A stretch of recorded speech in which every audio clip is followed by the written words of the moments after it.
Saudara yang kekasih di dalam nama Yesus, jika kita membaca secara keseluruhan Yosua pasal yang kelima ini, maka Tuhan ingin mengajarkan satu pengajaran yang luar biasa kepada bangsa Israel dan tentu juga kepada kita sekarang ini. Pengajarannya adalah supaya kita bersandar sepenuhnya kepada Tuhan dan taat sepenuhnya kepada Tuhan. Saudaraku yang kekasih dalam nama Yesus, Tuhan membuka satu pengertian kepada umat itu supaya mereka yang selama ini mengandalkan kekuatan, mengandalkan pikiran, yang mengandalkan manusia, mereka itu akhirnya mati binasa di tengah jalan, dan mereka tidak sampai kepada janji yang Tuhan berikan kepada mereka. Padahal sebenarnya Allah yang berjanji kepada mereka. Tetapi Tuhan berkata bahwa mereka walaupun mereka disunat awalnya, tapi karena mereka tidak mendengar firman Tuhan, maka mereka tidak sampai kepada janji itu. Tetapi kepada keturunan mereka, jika mereka benar-benar mau mendengarkan firman Tuhan, maka kepada mereka itulah, kata firman Tuhan, janji itu akan sampai dan mereka akan sampai kepada tanah Kanaan. Saudaraku yang kasih di dalam nama Yesus, pengajaran firman Tuhan ini kepada bangsa Israel supaya mereka sungguh-sungguh hanya mengandalkan Tuhan saja, tidak bersandar kepada manusia, tidak bersandar kepada kekuatan daripada manusia. Sebab apabila orang bersandar kepada dirinya sendiri, orang bersandar kepada sukunya, kelompoknya, kaumnya, bersandar bukan kepada Tuhan, maka orang ini akan gagal, saudaraku yang kekasih dalam nama Yesus. Bersandar oleh karena perkataan orang, maka mereka akan gagal, mereka tidak akan sampai. Dan itulah yang terjadi pada zamannya Musa, waktu Musa memimpin mereka dan sampai kepada Kadesh Barnea, dan 10 orang yang berkata, jangan kita maju, karena mereka orang-orang yang raksasa-raksasa yang besar-besar, dibandingkan kita tidak ada apa-apanya. Dan Alkitab berkata pada bilangan pasal yang ke-14 bahwa semua orang yang mendengarkan perkataan yang 10 orang pengintai itu, maka oleh karena pengaruh perkataan orang ini, maka mereka mengabaikan perkataan firman Tuhan yang berkata supaya mereka maju. Tuhan berkata bahwa tanah itu menjadi milik kepunyaan mereka, diberikan oleh Tuhan kepada mereka, dan firman itu diingatkan oleh Yosua dan Kaleb.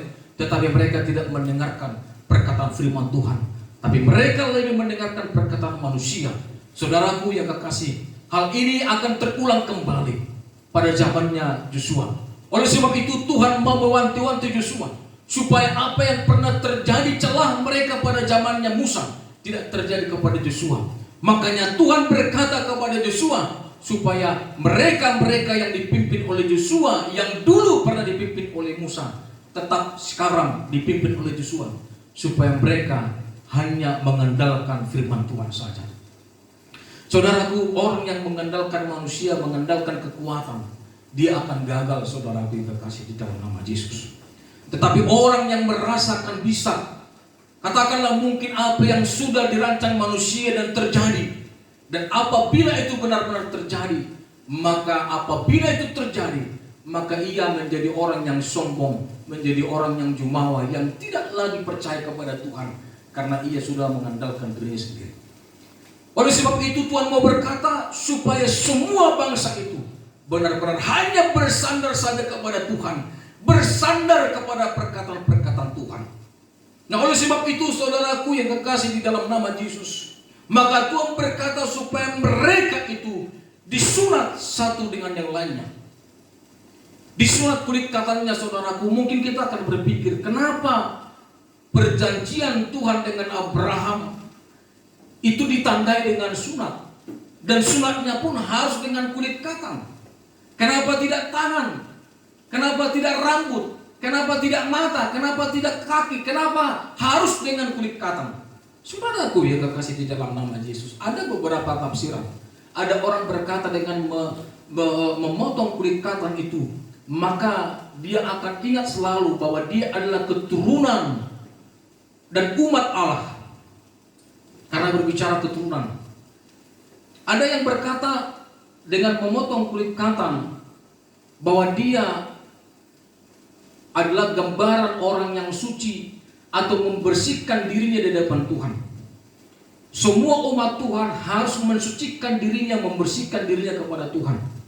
Ada lagi orang yang berkata, dengan memotong kulit katan itu, maka ia akan ingat akan perjanjian Allah, tetapi tanpa mengurangi fungsi daripada semua metabolisme tubuh, semua daripada organ-organ tubuh, tetapi tanpa mengurangi itu. Tetapi dia akan tetap ingat tanpa mengurangi fungsi daripada tubuh. Whatever lah. Yang jelas saudaraku yang kekasih dalam nama Yesus, bahwa yang namanya surat itu pada zamannya Abraham dimulai, maka surat pada zamannya Abraham ini untuk menggambarkan bahwa mereka adalah umatku kata Allah, dan aku adalah bapa dia.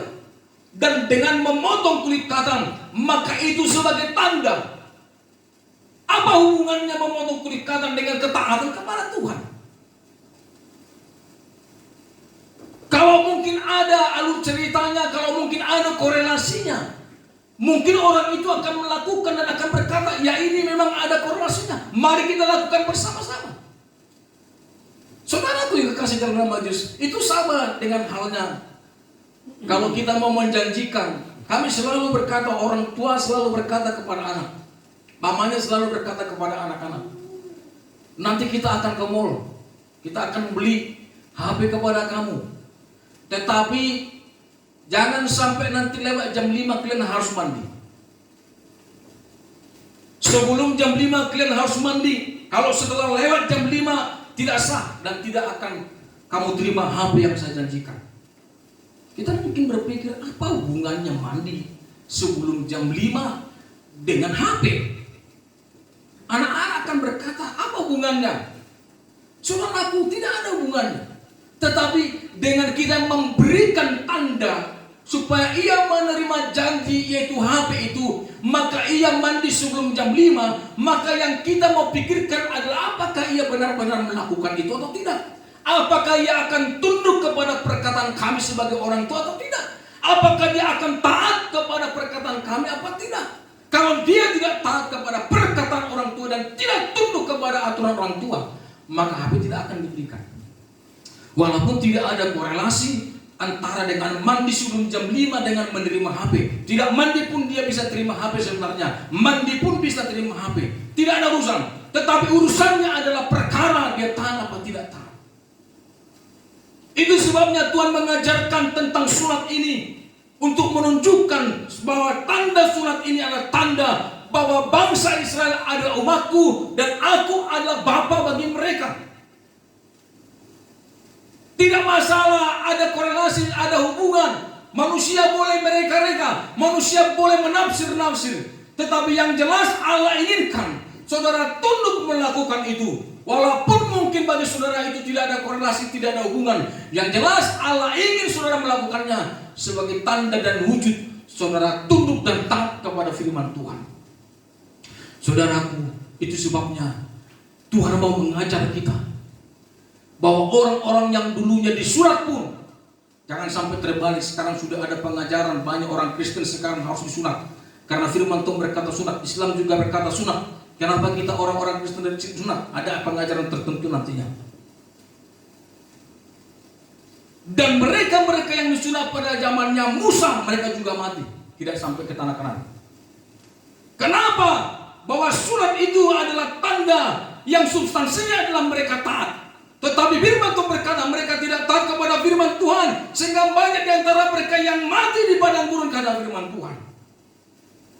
Dan mereka sampai ke tanah Kanaan yang belum disunat. Saudaraku lihat, ada orang yang belum disunat sampai kepada tanah Kanaan, tapi ada orang yang sudah disunat tetapi tidak sampai ke tanah Kanaan. Yang sudah disunat sampai ke tanah Kanaan waktu mereka menyeberang, dan disitulah dia disunat.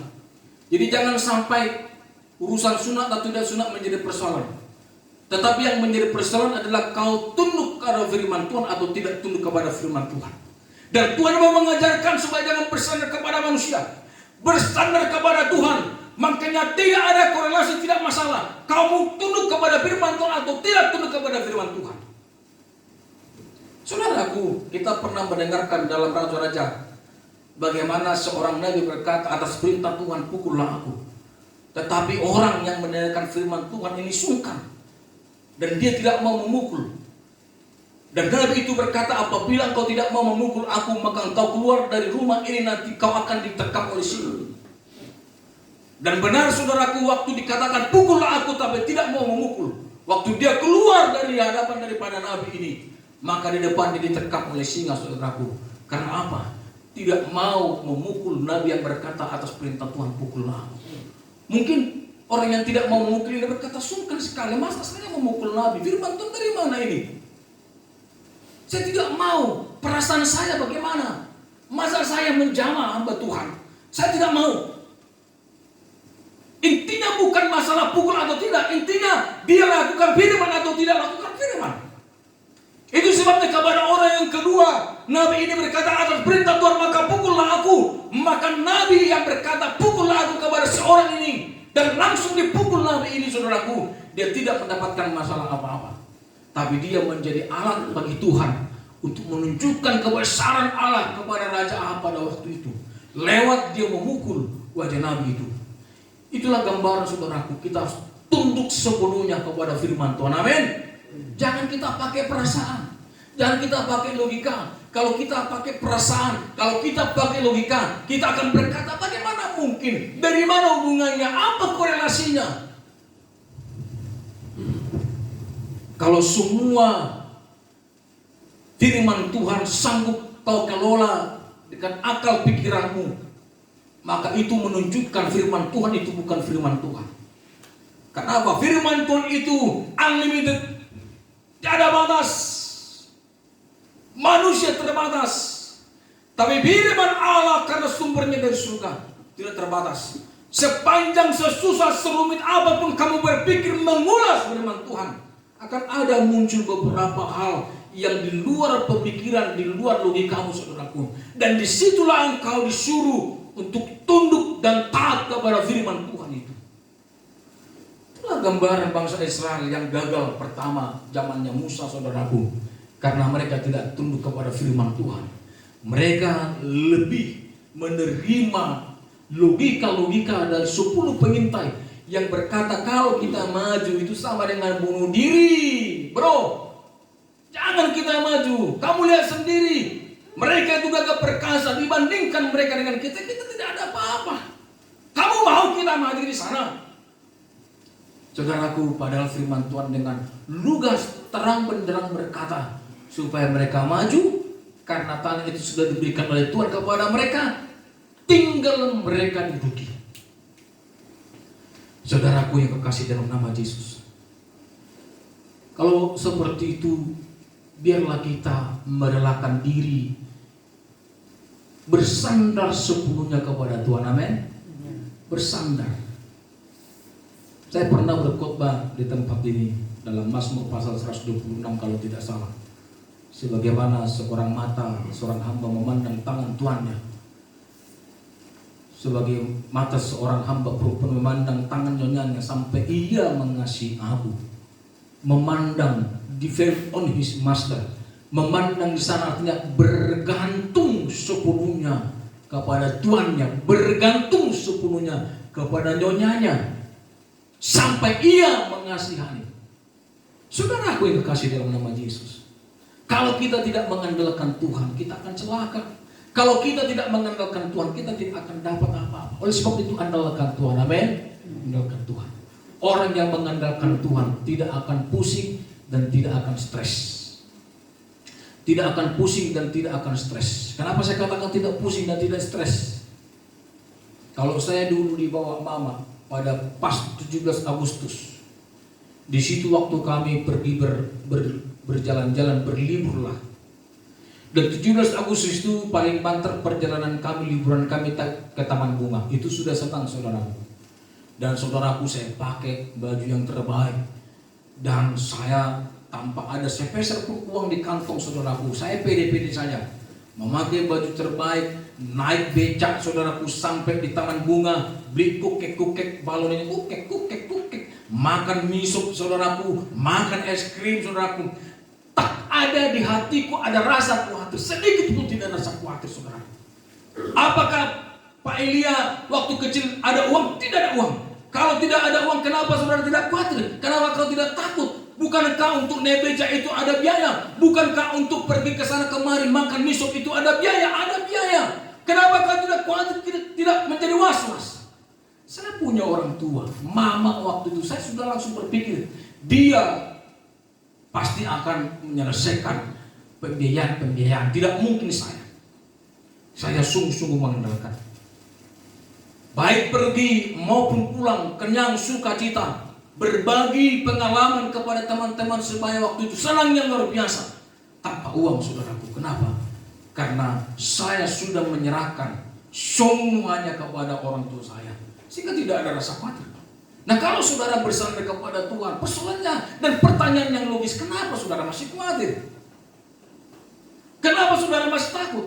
Berarti saudara belum menyandarkan, belum memberi, belum berserah diri kepada Tuhan sepenuhnya. Kau hanya berkata, aku mengandalkan Engkau Tuhan, aku berserah diri kepada Engkau Tuhan. Itu teorimu. Dalam praktek yang kau kerjakan, kau tidak mengandalkan Tuhan. Kalau saudara benar-benar mengandalkan Tuhan, tidak ada pusing, tidak ada stres dalam dirimu.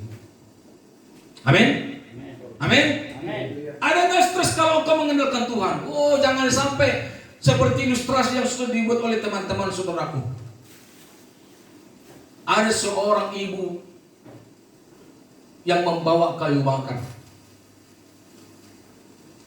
Dia memikul kayu bakar itu dan berjalan tertati-tati, saudaraku yang kekasih dalam nama Yesus. Waktu ia menyusuri jalan itu, maka ada satu gerobak tua yang lewat, saudaraku, dan melihat betapa ibu ini susah payah memikul beban yang begitu berat. Karena didorong oleh rasa iba, maka pemilik truk itu stop dan berkata, "Ibu, naik." Si ibu ini berkata, "Sudahlah nak, perjalanan saya tinggal sedekat ini, hanya beberapa puluh meter saja. Pokoknya naik saja." Saya tidak sampai hati melihat ibu berjalan sedemikian rupa dengan beban yang begitu berat, saudaraku. Akhirnya ibu ini naik, saudaraku, dan truk ini berjalan. Tetapi supir ini melihat, loh, kok sampai di atas ibu ini tetap memikul kayunya dan menggendong bebannya. Ibu ini berpikir sungkan sekali. Saya sudah naik, kasihan nanti pemilik mobil ini. Ikut juga nanti beban saya ini saya taruhkan di sini, semakin tambah-tambah beban. Sehingga pemilik mobil ini stop dan berkata, "Kenapa ibu tidak meletakkan semua bebannya?" Ibu ini berkata, "Saya naik pun sudah syukur nak. Saya tidak mau membebani Bapak dengan menaruhkan kayu-kayu saya di atas truk Bapak ini." Si pemilik mobil ini tertawa luar biasa. Mau Bapak gendong, mau ibu gendong, mau ibu pikul, mau ibu letakkan, tidak ada bedanya. Yang bawa mobil, letakkan saja. Tapi kalau engkau tetap bawa persoalan itu, walaupun sudah ada di mobil ini, engkau sebenarnya sedang memindahkan capekmu, pusingmu waktu di jalan dan di atas mobil. Sekarang letakkan beban itu, kata yang punya mobil ini. Setelah diletakkan, maka si ibu ini sedikit agak bisa bersantai dia. Tidak ada beban, saudaraku, dan perjalanan tetap berjalan, saudaraku. Puji Tuhan. Begitulah orang percaya yang menyandarkan dirinya kepada Tuhan. Orang yang percaya, yang bersandar sepenuhnya kepada Tuhan, maka orang ini adalah orang yang akan diringankan bebannya. Diringankan bebannya. Saudara pikir apa yang membuat raja-raja Kanaan takut? Coba kita baca pada ayat yang pertama, pasal yang kelima. Ketika semua raja orang Amori di sebelah barat sungai Yordan dan semua raja orang Kanaan di tepi laut mendengar bahwa Tuhan telah mengeringkan air sungai Yordan, bahwa Tuhan sudah mengeringkan air sungai Yordan di depan orang Israel sampai mereka dapat menyeberang, tawarlah hati mereka dan hilanglah semangat mereka menghadapi orang-orang Israel itu.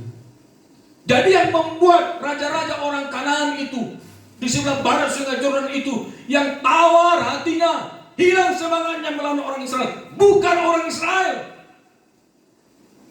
tetapi siapa?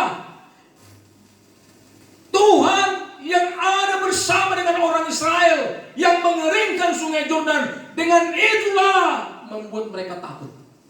Apakah pada zaman Musa tidak ada dilakukan hal yang sama? Dilakukan hal yang sama. Bukan sungai Yordan, laut terberaulah.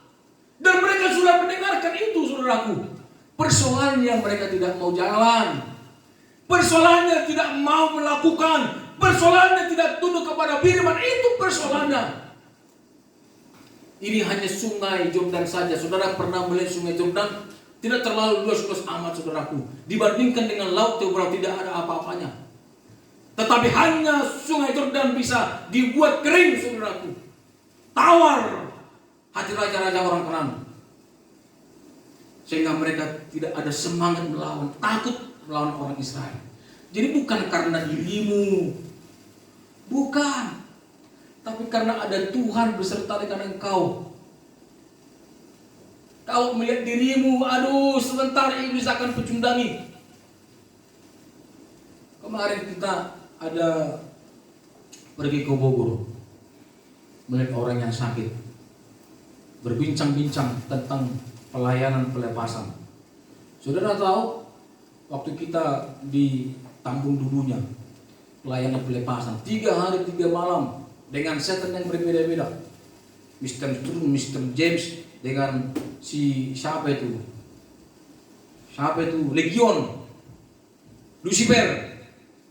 Nah, saudara yang kekasih dalam nama Yesus, apakah iblis-iblis ini takut kepada kamu? Tidak ada. Alkitab berkata apa, malaikat itu hampir 3 meter lebih. Dan iblis ini adalah dulu mantan malaikat.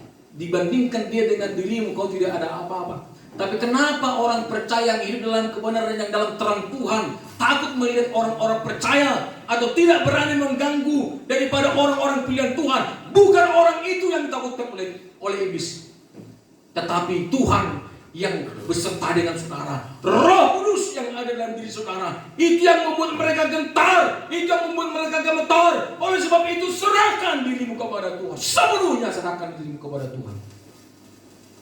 Amin. Amin. Jangan ada lagi yang setengah-setengah. Jangan ada lagi hanya retorika, tapi sungguh-sungguh serahkan.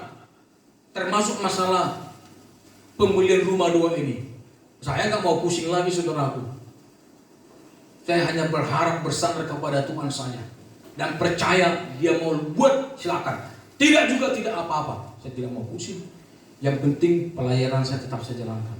Dan oleh karena itu saya nggak mau menjadi malas. Oleh karena itu saya tidak menjadi berpengaruh apa-apa. Diberikan sukacita, tidak diberikan juga tempat asal kita bisa beribadah, tidak masalah. Saudaraku yang kedua, saudaraku, orang yang mengandalkan Tuhan adalah orang yang akan meraih hasil maksimal dibandingkan tidak mengandalkan Tuhan. Saudaraku, kalau kita baca firman Tuhan, kalau boleh dibuka Mazmur 27 ayat 1.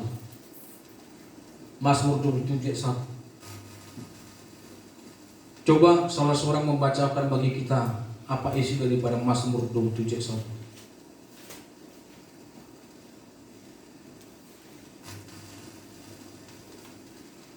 Coba salah seorang membaca bagi kita.